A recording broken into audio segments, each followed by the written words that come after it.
아브라함 때에 첫 흉년이 들었더니 그 땅에 또 흉년이 들매 이삭이 그랄로 가서 블레셋 왕 아비멜렉에게 이르렀더니 여호와께서 이삭에게 나타나 이르시되 애굽으로 내려가지 말고 내가 내게 지시하는 땅에 거주하라. 이 땅에 거류하면 내가 너와 함께 있어 내게 복을 주고 내가 이 모든 땅을 너와 내 자손에게 주리라. 내가 내 아버지 아브라함에게 맹세한 것을 이루어 내 자손을 하늘의 별과 같이 번성하게 하며 이 모든 땅을 내 자손에게 주리니 내 자손으로 말미암아 천하 만민이 복을 받으리라. 이는 아브라함이 내 말을 순종하고 내 명령과 내 계명과 내 율례와 내 법도를 지켰음이라 하시니라. 이삭이 그랄에 거주하였더니 그곳 사람들이 그의 아내에 대하여 물으매 그가 말하기를 그는 내 누이라 하였으니 리브가는 보기 아리따움으로 그곳 백성이 리브가로 말미암아 자기를 죽일까 하여 그는 내 아내라 하기를 두려워함이었더라. 이삭이 거기 오래 거주하였더니 이삭이 그 아내 리브가를 껴안은 것을 블레셋 왕 아비멜렉이 창으로 내다본지라. 이 아비멜렉이 이삭을 불러 이르되 그가 분명히 내 아내거늘 어찌 내 누이라 하였느냐. 이삭이 그에게 대답하되 내 생각에 그로 말미암아 내가 죽게 될까 두려워하였음이로라. 아비멜렉이 이르되 내가 어찌 우리에게 이렇게 행하였느냐. 백성 중 하나가 내 아내와 동침할 뻔하였도다. 내가 죄를 우리에게 입혔으리라. 아비멜렉이 이에 모든 백성에게 명하여 이르되 이 사람이나 그의 아내를 범하는 자는 죽이리라 하였더라.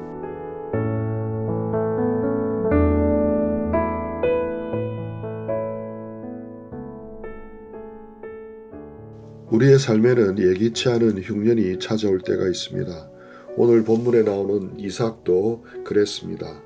1절 아브라함 때 첫 흉년이 들었더니 그 땅에 또 흉년이 들매 약속의 땅 가나안에도 기근은 어김없이 찾아옵니다. 믿음의 조상 아브라함이 겪었던 그 뼈아픈 기근을 이제 아들 이삭이 동일하게 겪습니다. 아브라함의 때 첫 흉년은 창세기 12장에 나옵니다. 그때 아브라함은 어떻게 했습니까? 하나님께 묻지 않고 애굽으로 내려갔습니다. 거기서 아내 사라를 누이라고 속이는 치명적인 실패를 경험했습니다. 이제 이삭의 차례입니다. 이삭 역시 생존의 위협 앞에서 아버지가 걸어갔던 그 실패의 길을 똑같이 밟으려고 합니다. 그는 그랄로 내려갔습니다.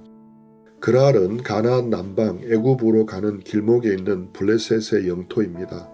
당시 블레셋 왕의 이름은 아비멜렉이었습니다. 정확히 말하면 아비멜렉은 애굽의 바로처럼 왕을 뜻하는 공식 칭호입니다. 이삭의 시선은 지금 어디를 향하고 있습니까? 풍요로운 나일강이 흐르는 애굽입니다. 가나안의 메마른 땅을 벗어나 세상의 풍요가 보장된 애굽으로 살 길을 찾아 내려가려 했던 것입니다. 이것이 우리 연약한 인간의 본성입니다. 위기가 오면 우리는 너무나 쉽게 약속의 땅을 떠나려고 합니다. 하나님의 언약보다 내 눈앞에 생존이 훨씬 더 크게 보이기 때문입니다. 그런데 놀라운 일이 일어납니다. 2절입니다. 여호와께서 이삭에게 나타나 이르시되 애굽으로 내려가지 말고 내가 내게 지시한 땅에 거주하라. 하나님이 적극적으로 개입하십니다. 이삭이 애굽으로 가는 발걸음을 가로막으십니다. 과거 아브라함에게는 애굽으로 가는 것을 물리적으로 막지 않으셨습니다. 하지만 이삭에게는 친히 나타나셔서 명확히 선을 그으십니다.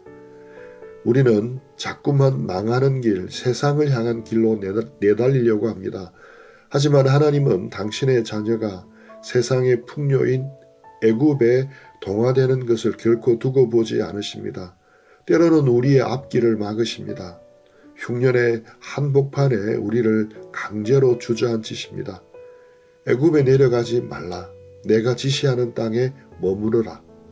왜 그렇게 하시겠습니까? 우리의 참된 생존은 애굽의 나일강의 물에 달린 것이 아니기 때문입니다.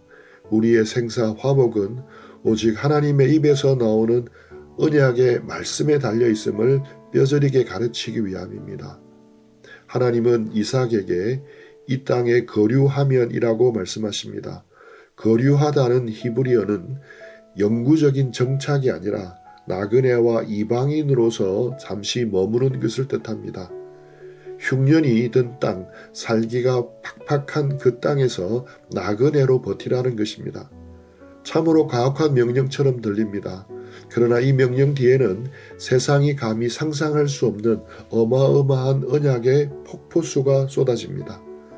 하나님은 흉년의 땅에 머물러야 할 이유를 3절과 4절에서 밝히십니다.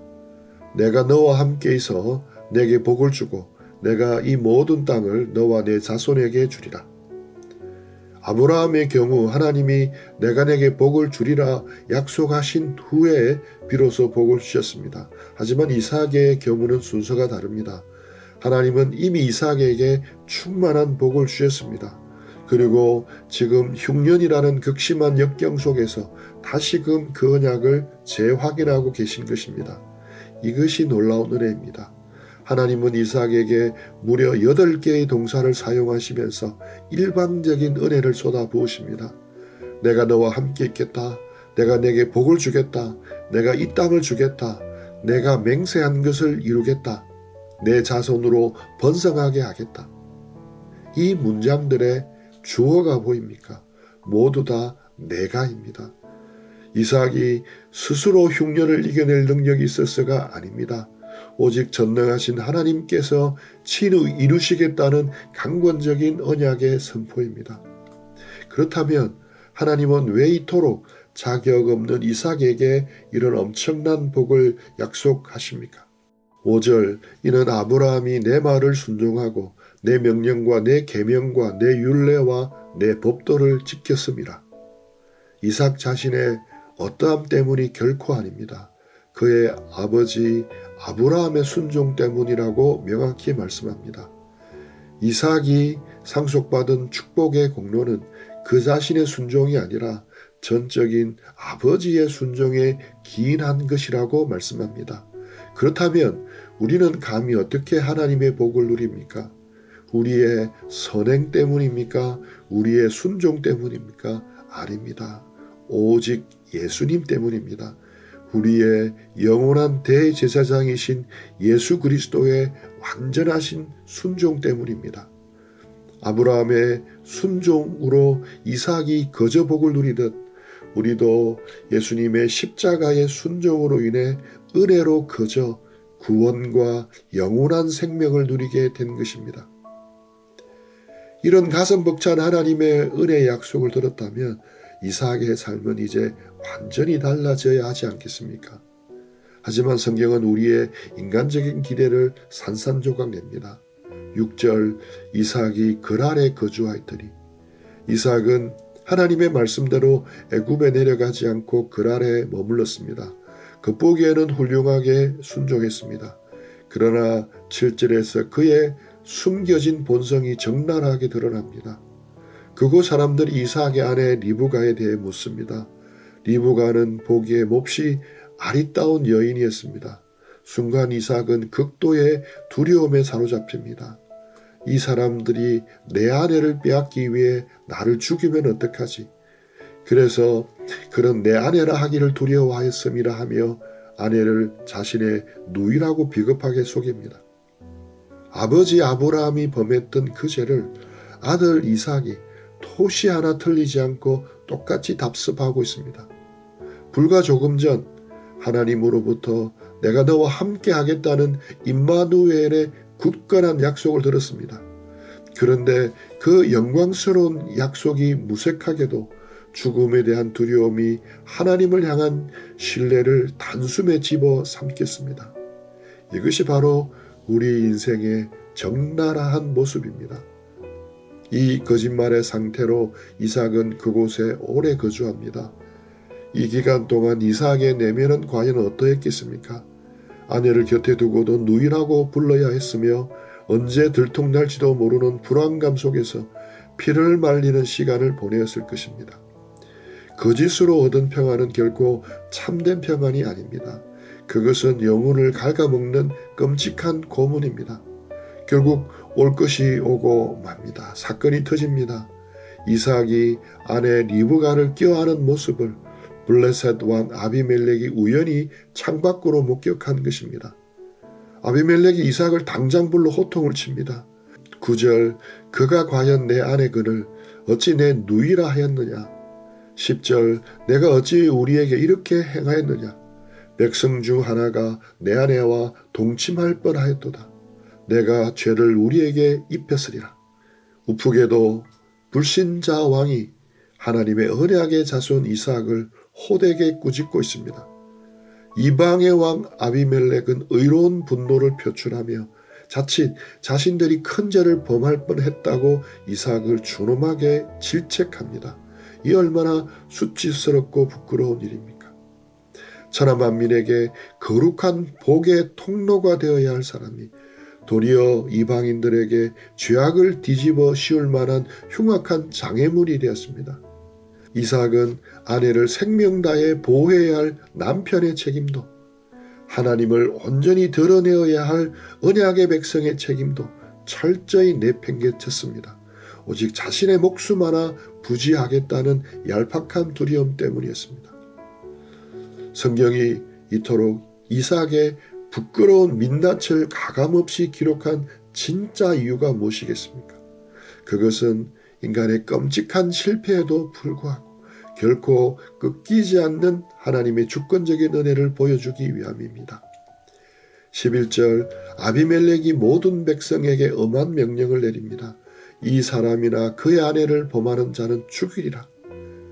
이삭은 거짓말을 들키면 당장 자기가 죽을 줄 알았습니다. 그래서 아내마저 팔아 넘기려 했습니다. 그런데 하나님은 어떻게 하십니까?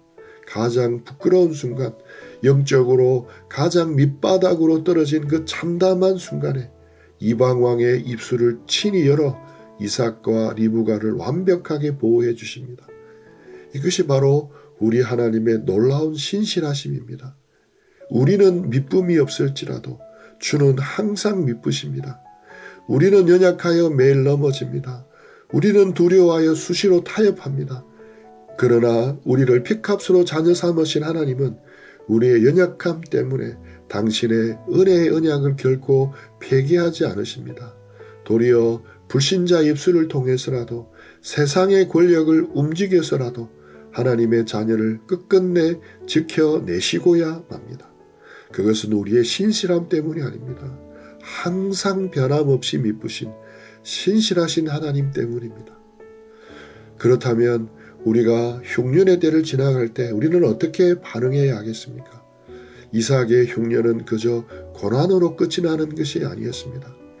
이삭은 그동안 아버지 아브라함의 하나님을 간접적으로만 경험했습니다. 하지만 이 흉년의 위기와 자신의 철저한 실패, 그리고 바닥까지 떨어지는 자신을 건져내시는 하나님의 주권적인 은혜를 몸소 체험하면서 비로소 나의 하나님, 이삭의 하나님을 온전히 만나게 됩니다. 혹시 여러분은 지금 삶의 기근 가운데 있습니까? 재정의 흉년, 건강의 흉년, 관계의 흉년 속에서 허덕이고 계십니까? 두려워하지 마십시오. 그 흉년은 하나님이 여러분을 버리신 증거가 아닙니다. 오히려 여러분의 신앙을 부모님의 하나님, 목사님의 하나님에서 나의 하나님으로 바꾸시려는 은혜의 용광로입니다. 흉년이 올 때 우리의 본성은 자꾸만 애굽으로 내려가려고 합니다.